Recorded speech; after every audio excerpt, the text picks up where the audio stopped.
Hey listeners, this is Peter, and welcome back to the History Shorts. Today's episode is proudly brought to you by the Podcast Republic, your ultimate listening app. Discover and subscribe to thousands of podcasts from around the globe. Download Podcast Republic now, available on Google Play and the Apple App Store. Today on History Shorts. It was September 2nd, 31 BCE. In the blue waters off the coast of western Greece, two of the most powerful navies in the ancient world prepared for battle. On one side stood Octavian, the adopted son of Julius Caesar, determined, calculating, and hungry for power. On the other side stood Mark Antony and Cleopatra, the lovers whose alliance had shaken the Roman world. What unfolded that day, the Battle of Actium, wasn't just a clash of fleets. It was the final act in a decades-long drama of ambition, love, and betrayal. When it was all over, the Roman Republic was finished, and a new world, the age of emperors, was about to begin. Mr. Gorbachev, tear down this wall.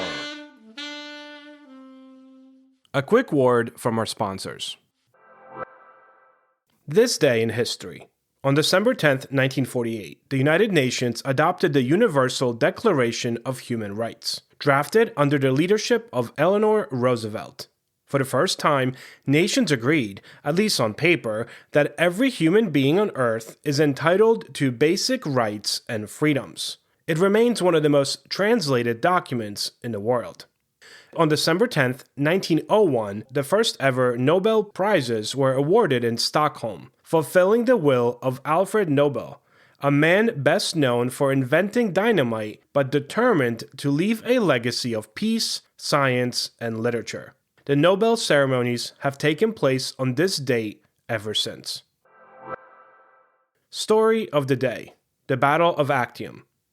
For over 400 years, Rome had called itself a republic, a state governed by laws, not by kings. But by the 1st century BCE, that illusion was crumbling.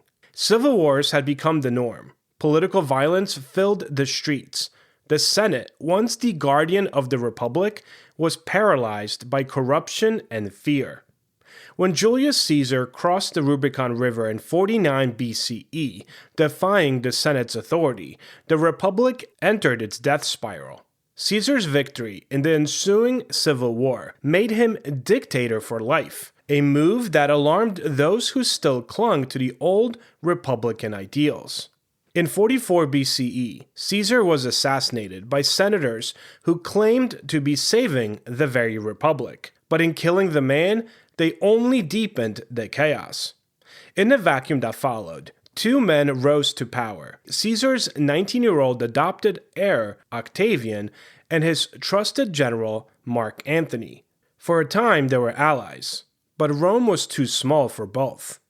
Mark Antony was everything that Octavian was not. He was older, a seasoned soldier, charismatic, and famously indulgent. He had fought beside Caesar in Gaul, led armies in the east, and lived like a king among the conquered. Octavian, in contrast, was cold, methodical, and calculating, a politician more than a warrior. At first, the two men shared power through a fragile political alliance known as the Second Triumvirate, joined by a third member, Lepidus. Together, they hunted down Caesar's assassins, culminating in the bloody Battle of Philippi in 42 BCE, where Brutus and Cassius, the leaders of the conspiracy, were finally defeated. Afterward, the triumvirate divided the Roman world among themselves. Octavian took the west, Antony the east, Lepidus got Africa. It seemed like peace, but it really was only a pause. In the east, Antony made his headquarters in Tarsus, where he summoned the ruler of Egypt to answer questions about her loyalty.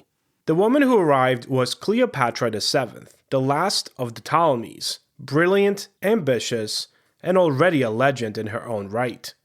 Their meeting was quite theatrical. Ancient sources describe Cleopatra sailing up the river in a golden barge, its purple sails billowing, and her attendants dressed as gods. Antony was apparently captivated and soon enthralled. To Antony, Cleopatra was more than just a lover. She was a partner in empire. Egypt, though technically a client state of Rome, remained fabulously wealthy. Its grain fed Rome's population, and its treasury was filled with gold. Together, Antony and Cleopatra envisioned a new order, a Greco-Egyptian empire stretching across the east, independent of Rome's Senate and its petty politics. They had children together, lavish feasts, and parades celebrating their imagined future. Antony even proclaimed Cleopatra Queen of Kings, and himself the new Dionysus, god of wine and conquest. But back in Rome, Octavian saw an opportunity. He launched a propaganda war. To the Roman public, he painted Antony as a traitor, bewitched by a foreign queen, corrupted by Eastern decadence. Cleopatra, he claimed, was plotting to rule Rome from Alexandria. It was a brilliant political maneuver and political theater, and it worked. By 32 BCE, Rome was united, not behind Antony, but against him. The Senate declared war not on Antony directly, but on Cleopatra of Egypt, framing the conflict as a patriotic defense of Rome against a foreign threat. Antony's forces gathered in Greece to prepare for battle. The stage was set for a showdown that would decide the fate of the ancient world. Antony and Cleopatra's combined forces were quite formidable.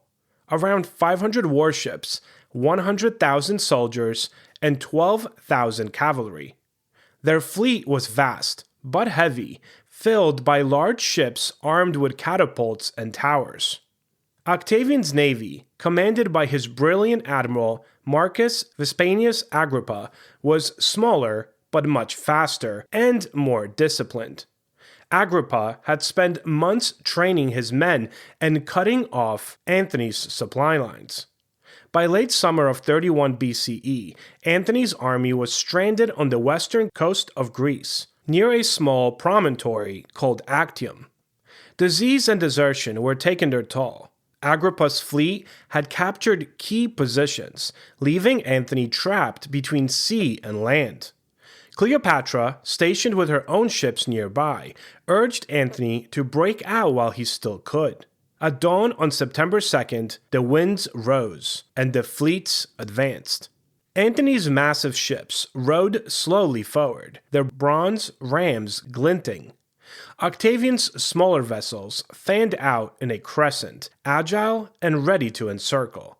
At first, the battle was a deadlock, oars clashing, arrows raining down, men fighting hand to hand even.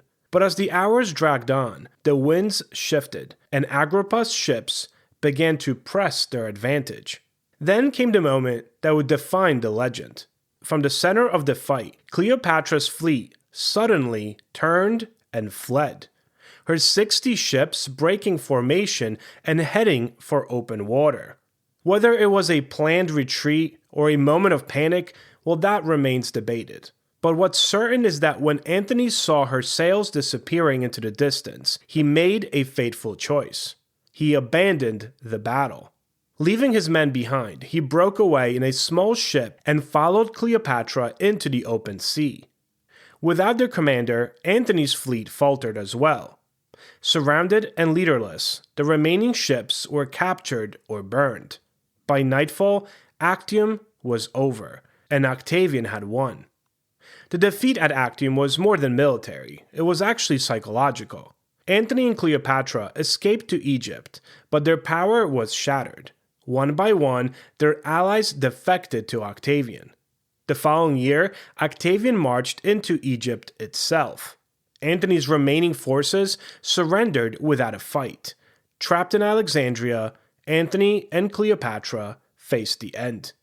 When Octavian's troops breached the palace, Antony fell on his sword, dying in Cleopatra's arms, according to legend at least. Days later, Cleopatra too was dead, most likely by suicide. The famous tale says by asp venom, though some suggest poison or even assassination. With their deaths, the curtain fell on both the Ptolemaic dynasty and the age of the Roman Republic. Back in Rome, Octavian returned a hero. He was now the unchallenged master of the Roman world, its army, its provinces, its destiny. But Octavian was too shrewd to call himself king. Instead, he took the title princeps, or first citizen, and later Augustus, a name suggesting divine favor. Under Augustus, the Republic became the Roman Empire in all but name. The Senate still met, the laws still passed, but the power was his alone. The peace he brought, known as the Pax Romana, would last for 2 centuries, a golden age of prosperity and expansion. Yet beneath its marble surface lay the ghost of the Republic, and the memory of a freedom traded for order. The Battle of Actium wasn't just the end of a war, it was the end of an idea, that Rome could govern itself through shared power.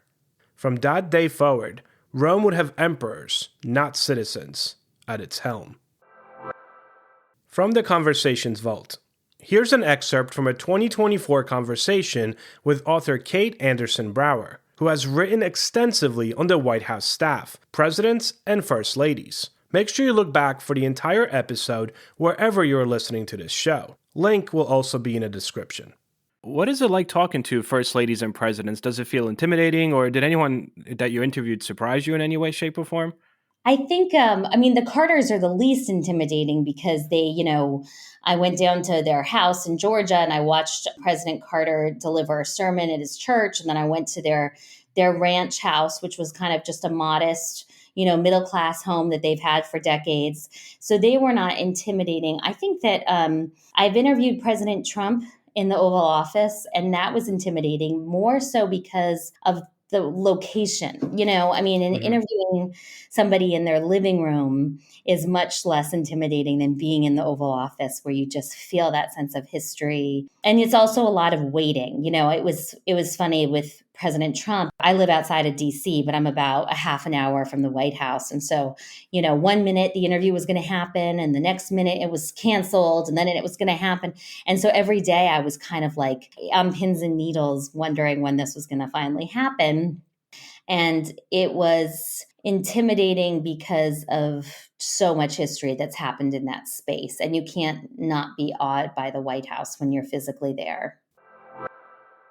Thank you so much for tuning in once more to this humble little show. Shoot me an email at peter@historyshortspodcast.com with any comments or questions, or visit www.historyshortspodcast.com and look for History Shorts Podcast on Facebook, X, and Patreon. Have a great rest of your day, and I will talk to you all tomorrow.